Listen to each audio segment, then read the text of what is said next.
I can also, yeah. Somebody's watching that. You guys can also like wave or do something to try to get our attention if I need to fix any audio. Although apart from projecting, I'm not sure if we have many debugging capabilities. There's a person. Otherwise, somebody pushed a button just now, probably Peter. So he's paying attention. Okay. You can also, emailing Peter is also helpful, Liz, because he's pretty responsive, especially mid-conference. Cool. Great. Hi, everyone. Yeah, so this is going to be a practical workshop on Allennlp. I basically, this has come about because I've used it for some projects and I'm slightly involved in their community, and because I used to be at UW, but also just because it's gotten better and better over the years and it's pretty great. But sometimes it's hard to find information about it, and so I offered to give a talk about like some of the things that I think it excels at that you should be using it for, versus some of the things I generally notice people using it for, and then also some of the cool new things that are coming out in the next month or so that I think you should be aware of, because some of that functionality is pretty cool and helpful. Feel free to stop me with questions at any point. This is like pretty lightweight. So yeah, feel free to interrupt. Are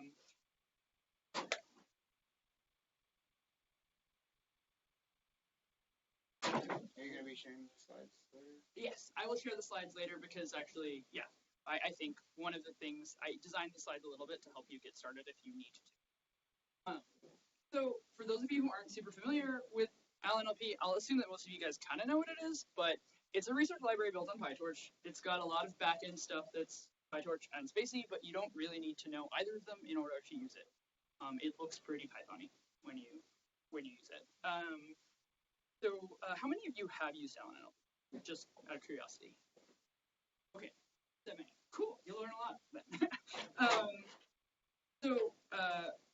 Yeah, I'm going to go through a bunch of the overview stuff, and it can help you use it more if you want. It came out in 2017. They gave a tutorial on it in EMNLP 2018 last year. Their team's pretty big now, and it's expanding and adding a lot more functionality all the time. And it's specifically like distilled to NLP research.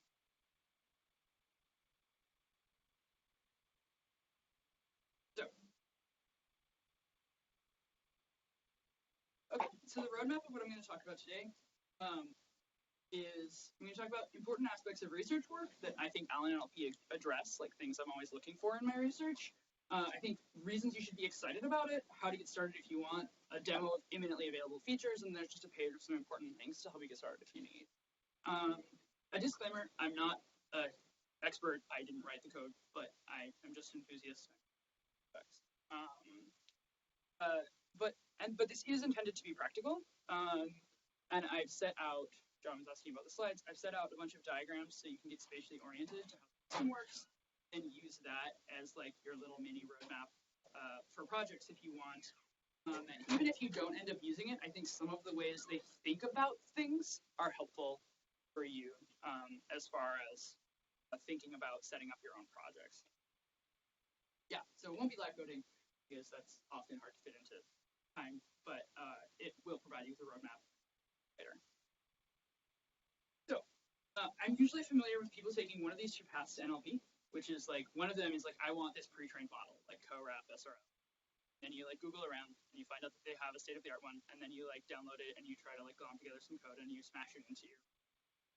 The other one is less people I know, is like, I want to write either less or cleaner code. And so more of this is, I'm expecting those of you who are familiar with it are more the person on the left. And then I'm going to try to convince you to be a little bit more the person on the right, because I've made the switch. Yeah. Exclusive though? No, they're not exclusive. It's just to have the ability to do both. They're not at all exclusive. I have made the switch for when I need to, and I still also plug in an.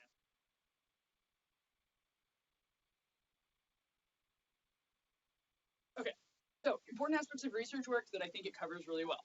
One of them, the first of three, is reproducibility. The standard, like, will it work? when someone else tries it, if it doesn't zap you every time, this is from an old XKCD, then you want to find out why and under what conditions cause the variance. Now Allennlp is set up very well for that. Second one is interpretability. So, if you're getting X% on a certain data set, is it because you're really learning NLU, or there's some trivial statistical correlation that you're taking advantage of? And then finally, visibility and interactivity. So the first two are like pretty popular, right? You've probably read a bunch of papers on them recently. This third one, I think, comes into, like, people think about it less and is often overlooked, but I think it's pretty important. So it's like, what do you think of my model? I think it should have a UI. So it's like, I think it's important to get your opinions on your model, both for you to be able to interact with it quite easily, but also for people who didn't write it, be able to interact with it, because I think you can often learn some stuff about how brittle or robust it is, and learn things about the other aspects based on what they do, because at some point your interrogations of your model start. So those are the two areas where I think Allennlp really excels, and that's what I tend to focus on using it for. So these are the components of an Allennlp system. I've included this, most of you, so yeah. And so it helps you visualize, like, if you're building a system from scratch and not just plugging something in. I'm not covering plugging something in because that's easy, right? You Google it, and you go to their code, and you like copy the file. I'll point people to where to do that at the end, but this is if you're building something from scratch, you need to have these components. The simple server is like not required, but I'm adding it because of that last thing about visibility and interactivity that I just spoke about. So if you are building one from scratch, it's kind of all the stuff you'd want to do, like reading in data, making the vectors, training and saving a model, and then making predictions on new data. One thing that they do differently than a lot of other things is that they have this wrapper here of a predictor. It's kind of weird if you're not used to doing that, but it's pretty helpful in that it's really just a wrapper around a model and a dataset reader. One of the things that's pretty helpful about it is that if you want to change the way, like, a big emphasis of Allennlp, what I like about it is modularity. And so if you want to change the way your training data looks, like augment it in some way, or change the way you're reading in data, you change it in one place in the dataset reader, and then everything else, just your predictor wraps it, and your model takes it in. I don't understand. So if you want to change something like, let's say you want to mask out all numbers with, like, at signs or something. Sure. So I'm going to change my model now, and all the numbers are going to be masked. So we have to change your training data, retrain your model, and then yes, do that. You absolutely do. What's the connection?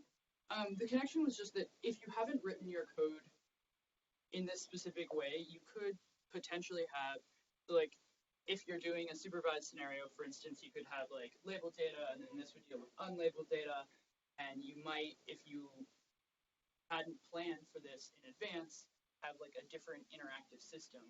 How something, like if you wanted to have like a little API where you could like send examples, you might have to change, and you were changing the way your training data looked and the way you were tokenizing it and embedding it, you might have to change places rather than in one place. So you have one data handler. You have one data handler that gets wrapped. That's what the predictor is? The predictor is no, that's what the dataset reader is. The dataset reader is the data handler, and that then feeds into your model, and then the predictor just wraps the two of those. The model is actually doing the prediction. Mm-hmm. Yeah. The softmax all the way.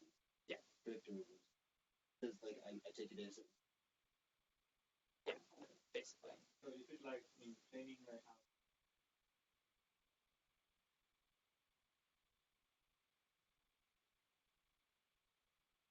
this? Yes.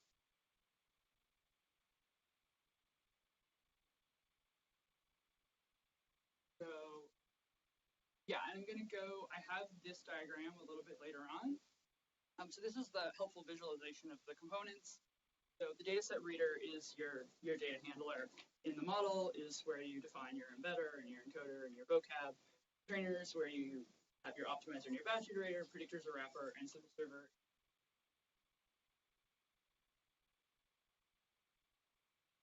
So, and I have, later on, I have a detail of this, of like specifically where you have to write code and where you don't, but you can actually launch all of these things with pretty minimal, depending on what you're doing. So, okay, so to go through, before I go into more detail so I'll go into that in detail, but first I'm gonna go about the things you should be excited about, as in like, if you've decided to use Allennlp, this is why you should decide to use it, handle these things. So pre-processing is handled easily, and it's really modular. We spend a lot of time taking text and making it into indices. And Allennlp has a lot of built-ins that make this just a couple lines of code. A lot of the time it seems like it's not a big deal, of course, like I don't really get scared by writing the kind, but then sometimes it's hard to code a lot of variations of that. Like if you're running a lot of experiments and you say, oh, I currently have a word to IDX thing, and then I want to add character level features. Then I want to add some transfer learning and all of those different experiments. Allennlp has this way that it's config driven and it has a lot of built-ins, so you can literally just have multiple different configs and make no code changes. So I find that pretty awesome. If I'm just like wondering whether adding character level features would help, I just have 2 separate configs. And then I can run the experiments that way, and then that makes it more reproducible. And I also don't have to rewrite a whole bunch of pre-processing code. Process tokenization. Basically, the process of making text into vectors is pretty lightweight. And yeah, as in just to put them. Oh, no. I was saying, that what you're making here so far are just vectors of symbols, not as representations. Well, I'm specifically saying that like whatever you're wanting as input to your model, like the pre-processing, like it would be vectors of random initializations or trained stuff. It depends on what you're using. The trained stuff, like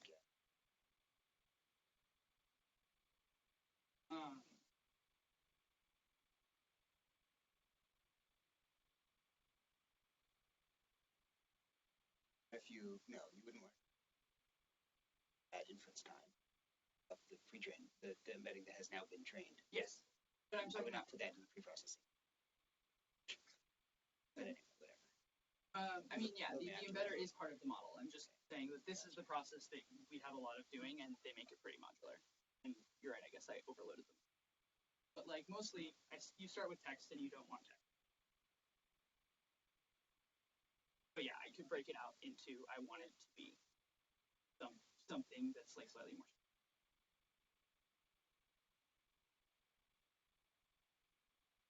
So, second thing is that, like I mentioned, experimenting with different parts of architecture is super easy. So if you want to change what your embedder is, it's one line in a config file. If you want to change how your token is tokenizing, if you want to change what your voter is. So, and since you guys are less familiar with it, I can show you different config files that do this. Yeah, but basically it's so that you can, the reason you would choose it is if you, for instance, if you wanted, the reason you would choose it is to easily swap these out in a really way in different experiments. Trying to do something extreme that you didn't want to do very many variations on and just be like, does this work?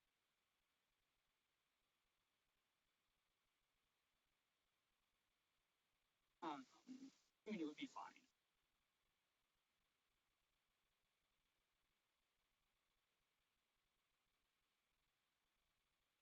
So the third reason is they have this JSON as a first-class citizen idea, where all of their models take input in JSON form. One of the things this does is it enables them to slap the UI on it pretty easily, and it also makes it easy to have overrides to their library. Allow a dictionary element. So it makes it easier to use their abstract framework, and then a little bit about later. And then the fourth reason is the config-driven setup that I already mentioned. Helps enable reproducibility, so you're not dealing with different branches for different experiments so much. So it also gives you some stuff for reproducibility that isn't config-based, like it has TensorBoard integrated. I think the config-based is really where it should. Now, the detailed slide that I promised already. Do you have any questions so far? I can back up and show examples of things if you want. In the parts of the system that I was mentioning, for when I send these out later, these are links to like enumerations and stuff like that. So I've set out the functions that you usually have to override. Like if you're making something from scratch, you usually have to either write or override these functions. And I asterisked the functions you generally have to write yourself. So usually you have to choose what type of token indexer you want. Like, and that's an enumeration here. So like default is single ID, which is like one token is, but if you're doing characters, then it won't be a single ID, token characters. So basically one line in a config that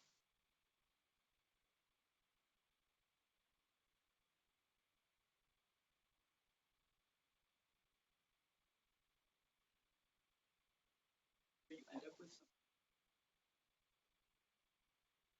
like your token indexers, single ID. So this one's using both vectors and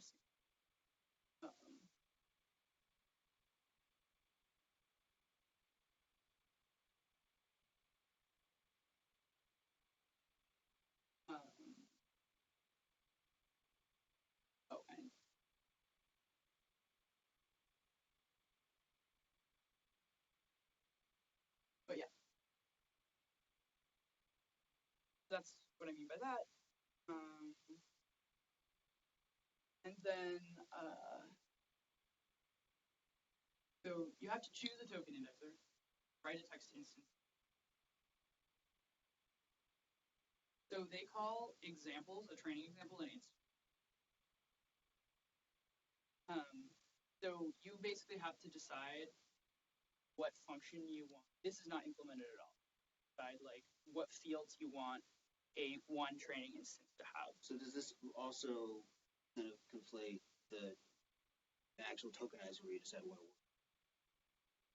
Yes, you basically, it conflates the two of those in that you have to choose, it takes, most of the token indexers take what's called a token, and it says that in that, which is a space token under the hood. And so you can either let it tokenize for you, and then it will use Space's tokenizer, or you write your own, and then it wrap it in a Spacey. But you Also run, mask number is at the end of it. yes, any stuff like that goes into the data server, and potentially in.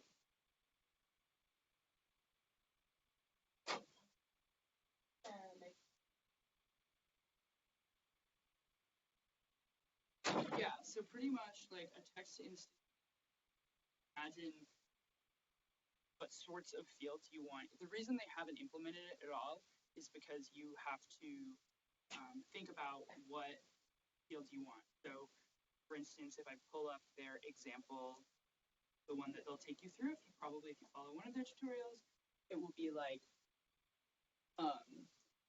so they've decided in this one that they want as fields to have a sentence, also to have labels, but not necessarily because they.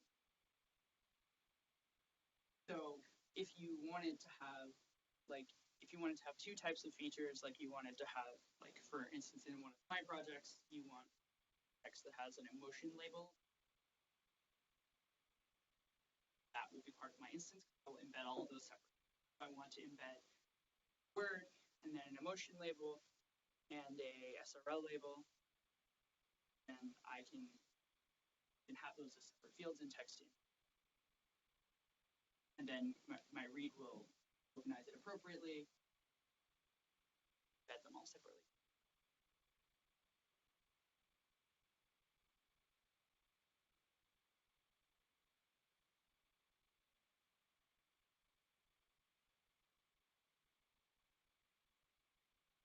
It looks like Liz has a question. Oh yeah, sorry. No, it's more that we're still having a lot of trouble hearing you. And I think it happens a lot when you're answering questions. So if you can try and like just keep your projection, whatever you're doing when you're talking about your slides, do that when you're talking to people. That'd be fantastic. Thank you. Sorry about that. I will do. I don't know what it is, but it just completely cuts out. It's not like you get quiet. I'll repeat questions as well. Yeah, and I don't so much care. I mean, I care about what other people are saying, but we can usually infer it. It's more that your volume, for whatever reason, it just stops picking you up, and I don't know how to fix it, but that's my only suggestion. Got it. So Marjorie, I noticed, is on the call separately. Marjorie, are you also experiencing that? Yeah, I'm also experiencing it. I think there might be like a room problem of the mic going back and forth. Like it's changing based on. Oh, like it's adapting. It's adaptive in some way. You guys are in presenter mode, right? What does that mean? There's usually, sometimes there's, at least here, there's two modes. There's a presenter mode and a discussion mode. Yeah, It says presentation. Unmuted. But it says presentation. Yes. The presentation is highlighted. Do the best we can. okay. Yeah, and I think the other thing is just people have a tendency to drop down to conversational setting when they're answering questions to the room, and the mic is less good than one might hope. I'll keep that in mind, and I'll try to keep projecting at the ceiling. Where the mic is. Cool. Then you can wave if I'm messing it up, but I'll do my best. Yeah, so you have to make your choice of embedders. There's an enumeration for basic ones, and then there's an enumeration for fancier ones that are transfer learning. There's an encoder. I just linked the seek-to-seek options because those I will generally use. And then you have to write your own forward. It's not necessarily very complicated because it's the standard steps that you put into a forward function, which is, embed it, encode it, decode, calculate loss. And since a lot of these things for loss calculation, there's a lot of built-ins for it, there's a lot of built-ins for all of them, but you do have to decide it because that makes sense. For the trainer, usually PyTorch optimizer, they don't have their own, so just pick from your favorite PyTorch optimizer. If you don't know them at all, that link is the PyTorch optimizers, pick one, they're standard. And a batch iterator, so like they have different forms of iteration over your training data based on, for instance, if you're using a seek-to-seek, you want it to pad it intelligently and sort it intelligently so that you minimize what you're padding, versus if you aren't doing that, you don't care, and so you have like a bucket. They have different types of iterators depending on what type of sorting. It's usually pretty simple. It's not really overdone there. Is there an assumption here that this is all supervised learning? No. They have it for language models as well. There are other things besides language models and supervised learning, though? Yes. I have never tried to use it for like clustering or something. Do you know if it's possible?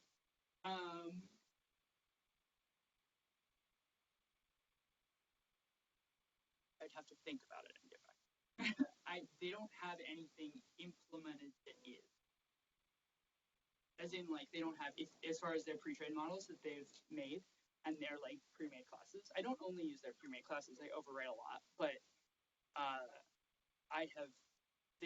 there isn't anything that I'm aware of that does that. I don't off the top, I would have to think about it. It's definitely not designed. It doesn't mean it wouldn't be easy.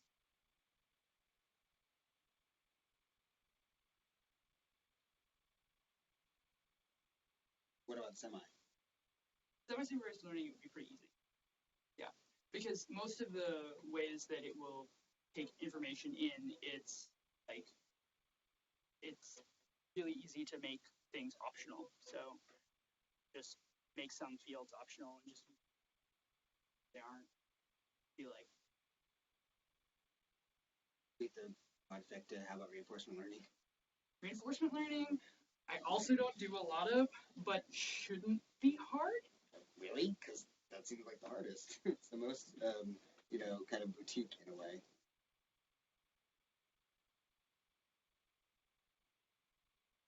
Then that's probably my naive.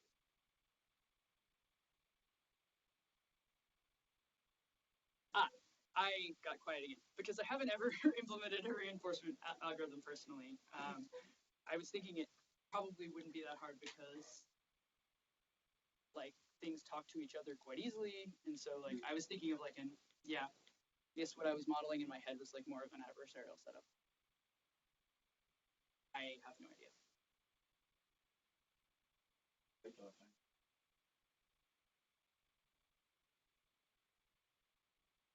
Yes.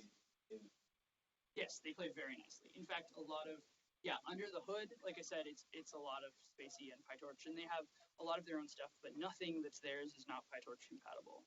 Some things that are theirs, they have to put wrappers around. Like, a lot of things that they have are actually just PyTorch, like, NN modules. But sometimes that the PyTorch was not flexible enough for whatever specific NLPs, for instance, for the C2C. But yes, so if something was available in PyTorch, you could just use Allennlp part of the time. I don't know how easy reinforcement learning is in PyTorch, though. This end Yeah. is something I know. But yeah, I'll definitely look into the clustering thing. And when I set up the slides, I'll send out an answer to both of those things. So then I mentioned the predictor is just a wrapper. And then the simple server, which, like I said, I really love because that sort of thing gets overlooked a lot. And it's, if you notice, they're two of the things you have to write. A lot of people just use this and don't even use the simple server. But like, all you have to do if you want is you have to make an editable version of their library and then design your own sanitize function and then their print statement. It's pretty simple. I included in the slides like an example that I've done that's like it's on one slide and is readable on. So as an example of the simple server one here, I took just their like basic tutorial, downloaded it, and this is just a thing there's a command, you launch it, it just works, except that you need a function that takes the output of your forward function and turns it into whatever you want to look at. And you just feed that one function into their simple server launch, then look at it. So you can just be like, I am trying, talk loudly. This is a toy model, it's like tiny, so its predictions won't be good. It's just about showing the thing. This is a toy POS model. So so it's giving me the logits, and then my particular function just says, pick the argmax and then turn. And these are super easy to write. So I think this is really fun because then you can host it on AWS or wherever you want, and then or on your own, and then you can play with it. Well, I wanted to get like NBEST output, for example. Is it in the? Actually, was there like an inference box or something where you say like how you're actually getting your output? Because I feel like that's so that's a predictor type thing. So if I go to the very last, so basically, the make app thing takes a predictor, which is a predictor takes a model and a dataset reader. And so, and then it just runs the dataset reader and then the model, and the forward function of the model. No config on that, like a. Yes, and a config. Okay, so you could say. Yeah, all of this takes a config. As long as you don't have to use configs with Allennlp, by the way. You can write it just like you'd write PyTorch, where you instantiate a bunch of I just don't recommend that because I think Allennlp is optimized. But yeah, all of this takes a config in the way. But what I mean is like at runtime, I want to say I want to get SSA and run through and anyway, you can write the implementation of how you get the invest. Yep, exactly. Yeah, so based on the config and based on your forward function, and then this code.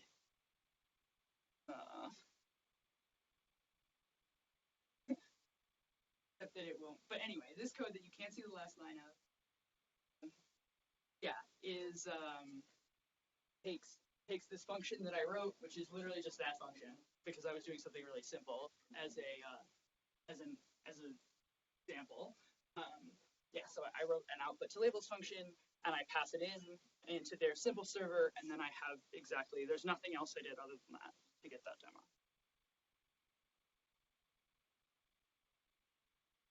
So yeah, so basically just because. Where did the tag logits field come from in your logits? It came from the fact that I had added a part of my forward function to it added that field to the JSON dictionary. But so your output to labels has you define the logits structure somewhere, right? In your forward function, yeah. Right. So there is a bit of coordination. Yep. Yeah, you absolutely have to.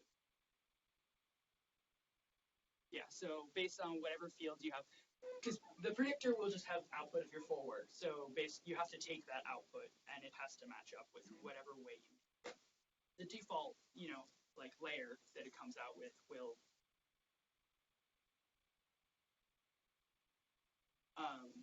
Yeah. Cool. So, so you do have to coordinate that, but I've never thought it was very much.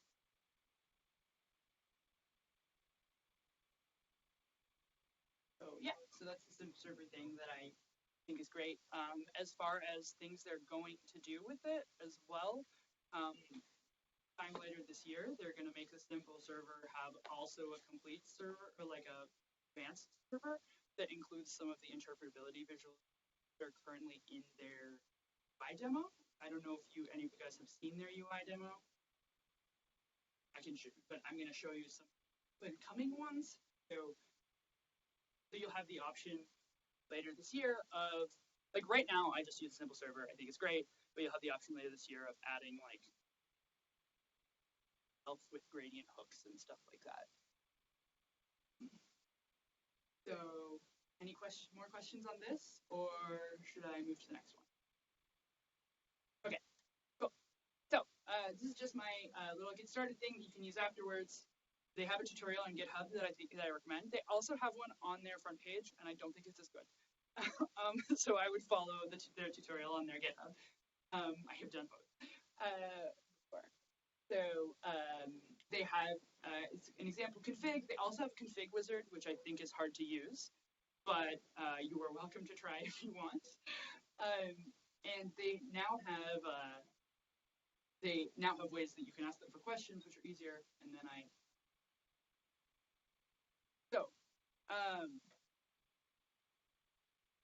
I'm going to mention, before I go into the feature, so of things that are coming that are like coming really soon that I think are really cool, as I was just talking about, if you have questions on their config or something, they just decentralized a lot of stuff, which I think is really great. And so they decentralized help and they started a discourse, which is really good because you no longer have to file GitHub issues if you want to ask. So you can ask more Stack Overflow questions. So I think this is really helpful if you if you use their config wizard and you're like, what the hell is this? Get there. They're pretty responsive and they're developing that community. They literally just launched it because we asked for it at the summit that I was at, which is why I'm giving this talk. So but it's already pretty active, so I recommend you use it. They're also going to decentralize models in like sometime in the next month.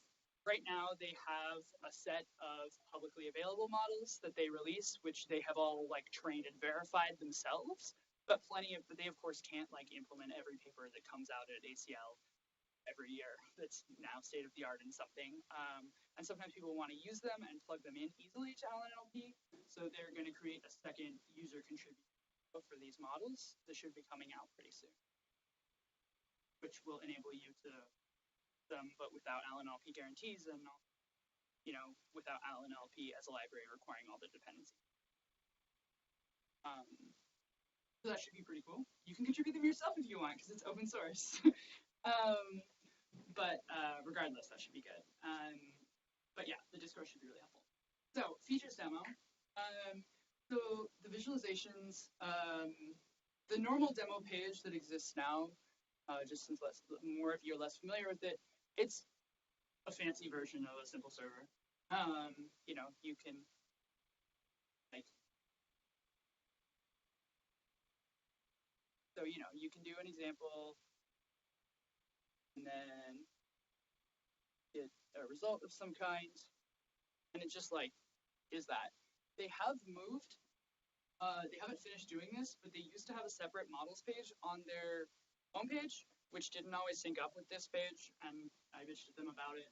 And now the usage is in the demo, so that they can't disagree with each other and have different versions. So yeah, so you can stuff and test using their. This is if you're plugging in a pre-trained model. For those of you who want to do that, which it's probably going to be more common. Yeah. So they now have their usage questions and information on this page. But then their new demo page that they're about to launch. It's not quite live yet, but it should be really soon. Joel is their lead programmer, so I defaults to that because it's currently in alpha. But yeah, so if you want to, someone give me a sentence. Give me the whole sentence. Well, you tell me where you want the mask to be. This is a mask language model. I think that mask is a good idea. Apparently, it's J. J is a good sentence. It was working this morning, but it is in alpha. So, okay. J. Thanks.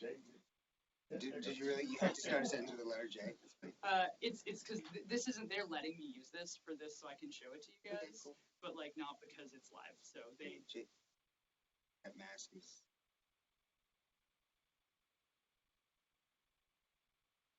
We could actually.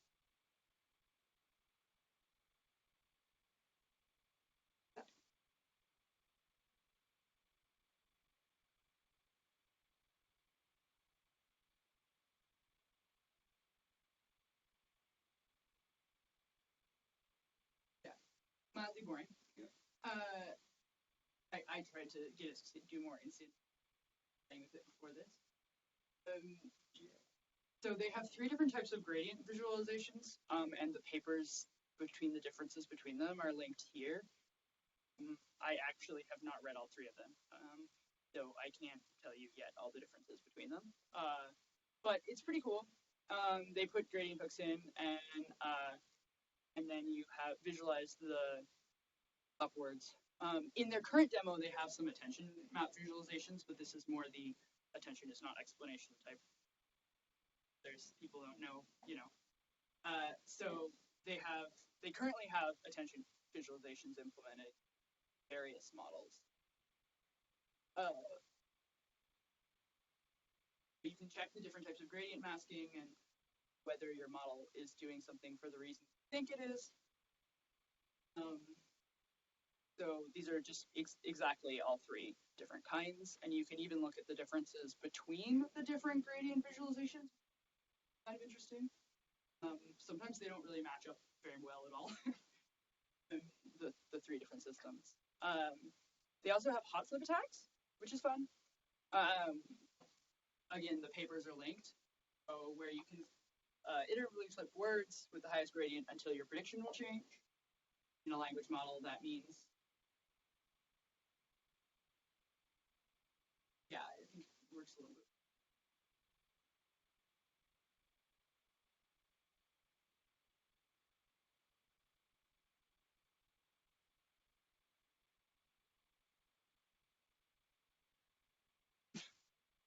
I have no idea why it says that, but you can flip idea to something else and get a different prediction. Targeted hot flip attack is also fun. It's where like it's hot flipping. It's the same thing as the other one, except it's not trying to change the other mask prediction to anything. It's trying to change other mask prediction to a specific word. So Jay thinks that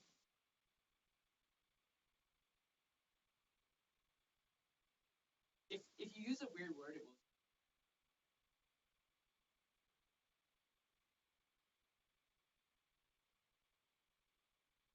Oh yeah, this is.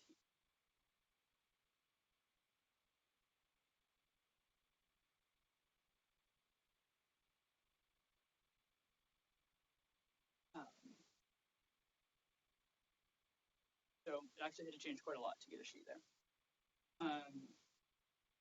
One of the other things that it has, not for a language model, but for a different type of model, is input reduction, which is, this has all the gradient visualization. Well,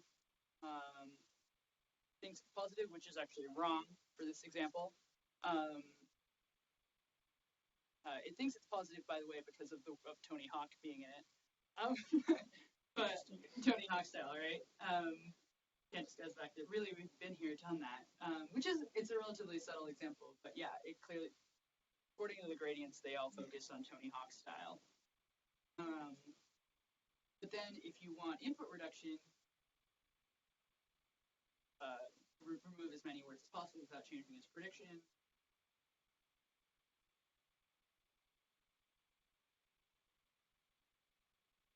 Is this not doing any subword tokenization under the hood? Depends on the model. In the sentiment analysis model, I actually don't know. I'm just wondering if that is masked. Or let's say, if there was, I guess this is a roundabout way of asking the same question. If there was subword tokenization, would the highlights be on the subword? That's a really good point. I don't know.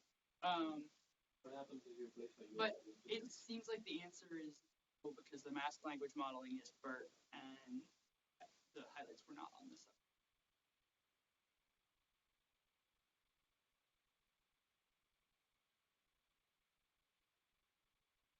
URL. We should ask about it. Replace a URL to the text.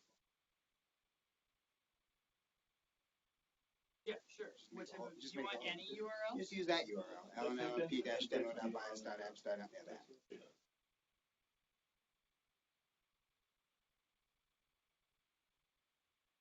Positive. You want me to see?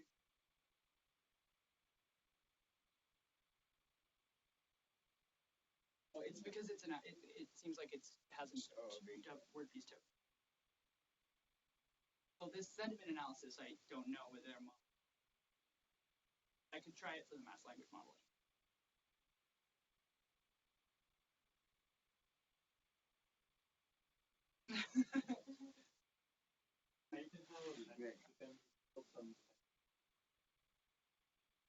Yeah.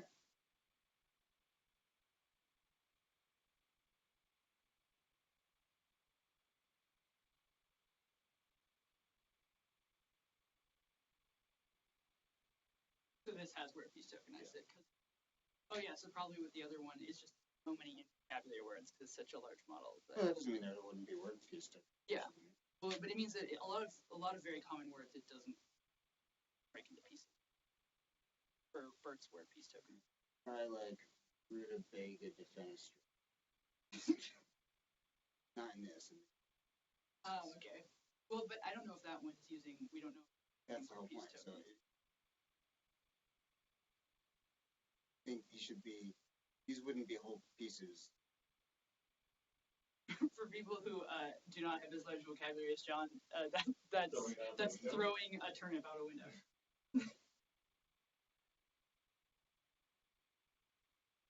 So rutabaga seems to be OV, I guess. Yeah. And then defenestrate. It has it, right? Because it would be kind of inconceivable.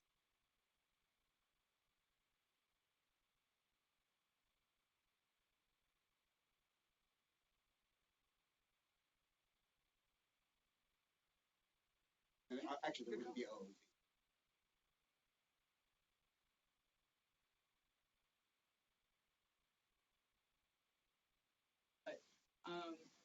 This is actually kind of a good, so like I said, this is an alpha.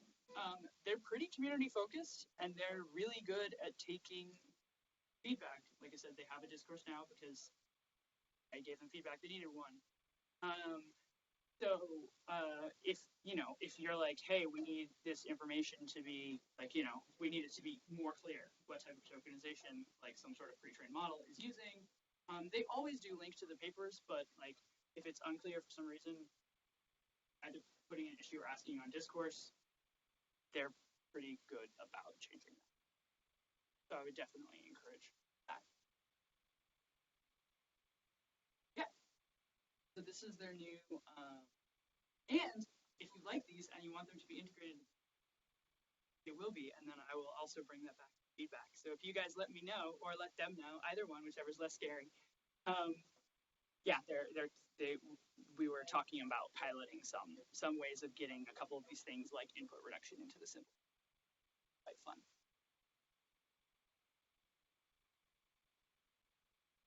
Questions on that?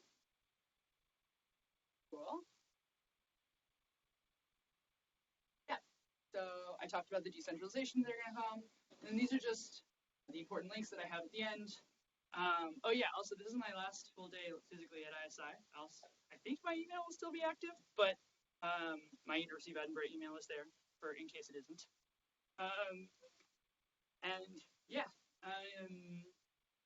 so I linked the tutorial, the discourse, the list of public models they have, although their demo page is also very comprehensive, and some example configs and config wizards.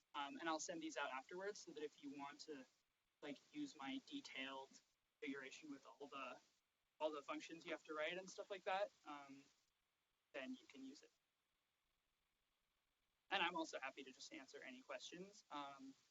Yeah, since depending on what you're doing, if you're doing something that involves swapping out projects a lot or you want free interaction. Like a little bit scary to start out with your first project, but really not that hard. After that, it gets really. So that's it. You guys have any other questions or anything, you can ask them now or come get me.